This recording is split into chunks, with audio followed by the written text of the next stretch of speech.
कपड़े धोने वाली बहू। शादी के पहले से ही विभा को कपड़े धोने का बड़ा शौक था। कभी नल के नीचे तो कभी तालाब के पास। अरे मेरी नीली वाली लुंगी नहीं दिख रही है। विभा की अम्मा, कहाँ रखी है लुंगी? अरे वो तो विभा ने परसों ही धोकर रखी थी आपकी अलमारी में, देखो वहीं होगी। वो ना मैंने आज धो दी, मुझे लगा कि गंदी हो गई होगी। अरे कैसे गंदी हो गई थी, उसे तो मैंने पहना भी नहीं। हे भगवान, इस लड़की के कपड़े धोने की आदत से परेशान हो गया हूँ मैं।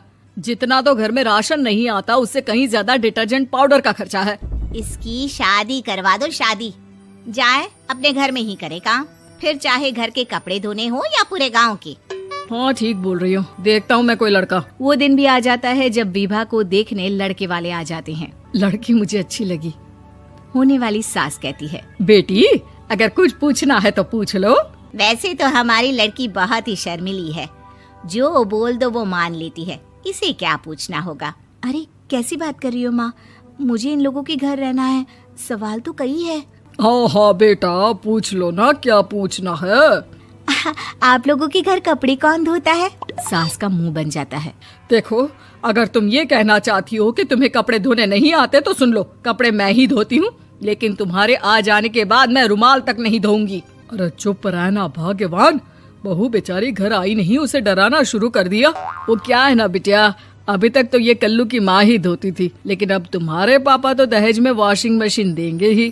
तभी विभा की माँ बोल पड़ती है, सवाल भी पूछा तो क्या। वैसे भाई साहब, मशीन की तो फिर भी कपड़े धोने की कैपेसिटी होती है। मतलब जो बिटिया दे रहे हैं ना विभा, इसे कपड़े धोने का बहुत शौक है। ये आप लोगों के क्या, आस पड़ोस गांव मोहल्ले सबके कपड़े धो दे और उफ तक ना करे। बाहर देखा नहीं आपने कितने कपड़े सूख रहे हैं, सब हमारी बिटिया ने ही तो धोए हैं। बस भी करो ना माँ, शर्म आ रही इतनी तारीफ सुनकर। और तो और एक दाग निकाल कर दिखाओ तो मान जाओ। हाँ अच्छा, माफ करना बेटा, मैंने गलत समझा। हमें तो रिश्ता बहुत पसंद है। और ऐसे जुड़ जाता है रिश्ता कपड़े धोने का शौक रखने वाली विभा का। उसकी शादी हो जाती है कोयला फैक्ट्री में काम करने वाले कल्लू के साथ। शादी के बाद अचानक विभा चिल्लाती हुई सास के पास आती है। सासू माँ, अरे सासू माँ कहाँ है आप? ये तो धोखा है, धोखा दिया आप लोगों ने मुझे।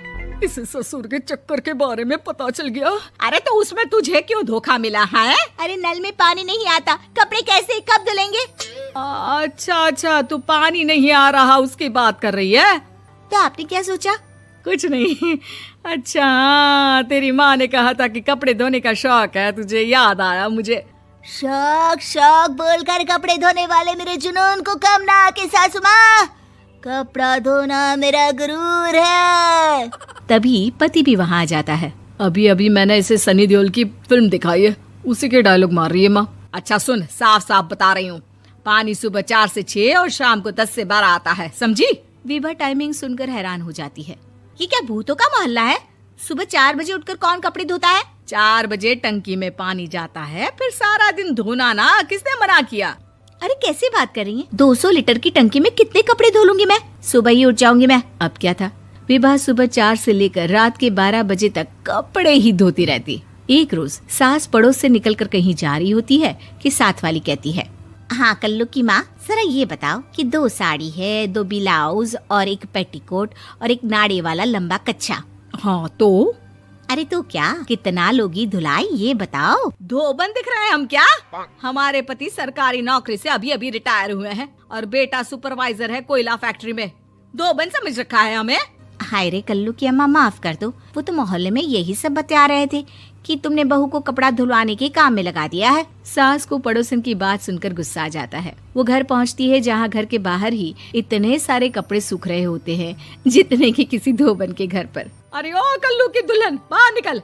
माँ जी यहीं आ जाओ, बाथरूम में चादर धो रहे हैं हम। अरे अभी हम धोते हैं, तुमको बाहर निकलो। ये आस पड़ोस वाले बोल रहे हैं कि हम बहू से कपड़े धुलवा कर उसे कपड़ा धोने वाली बना दिए हैं। अरे छोड़ो ना माँ जी, किन लोगों की बातों में आती हो? आस पास के लोगों का तो काम ही होता है कि वो किसी तरह सास बहू को लड़ा दे। बहू सारे घर के कपड़े धोती है, ये क्या कम है? बोलिए। सास को भी लग जाता है कि वो बहू का ये सनकीपन नहीं छुड़वा सकती, इससे अच्छा है कि खुद ही चुप हो जाए। एक रोज सास और बहू मंदिर जाते हैं, जहाँ सास की साड़ी वहाँ खड़ी भीख मांगने वाली से मिलती है। माँ जी क्या बात है, आपकी साड़ी उस भिखारन से कितनी मिल रही है ना? हाँ हाँ देखो तो, दोनों की साड़ी मिल रही है। क्या बात है कल्लू की अम्मा, तुम खुद को तो अफसर की बीवी बताती हो और ऐसी सिंपल सी प्लेन साड़ी पहनकर घूमती हो। सिंपल और प्लेन नहीं है ये साड़ी। तो क्या सोने के धागे से फूल बने हैं? कुछ भी सासू माँ, कुछ भी। हाँ बने थे इस साड़ी में सोने के धागे से फूल। मेरे पति लेकर आए थे मद्रास से स्पेशली मेरे लिए 10,000 की। ताहे भाई साहब इस भिखारन के लिए भी सेम टू सेम साड़ी लेकर आए होंगे 10,000 की। सास उस वक्त तो कुछ नहीं कहती, लेकिन बहू के साथ घर आती है और अलमारी से एल्बम निकाल कर लाती है। ये साड़ी देख रही है, ये वही साड़ी है जिसे मैंने अभी पहना था। इस साड़ी में ये जो चमकदार फूल दिख रहे हैं ना, ये सोने के धागों से काढ़े गए हैं। लेकिन तू लोकल वॉशिंग मशीन ब्रश से घिस घिस कर सारे फूलों को निकाल कर साड़ी प्लेन कर दी। मुझे माफ कर दीजिए सासू माँ। और तो और, जब मैंने तुझे तेरी गलती के लिए कुछ नहीं कहा, लेकिन तूने तो सबके सामने मेरा मजाक ही बना दिया। क्यों? बहू को समझ में आ जाता है कि अब से उसका कपड़े धोना बंद।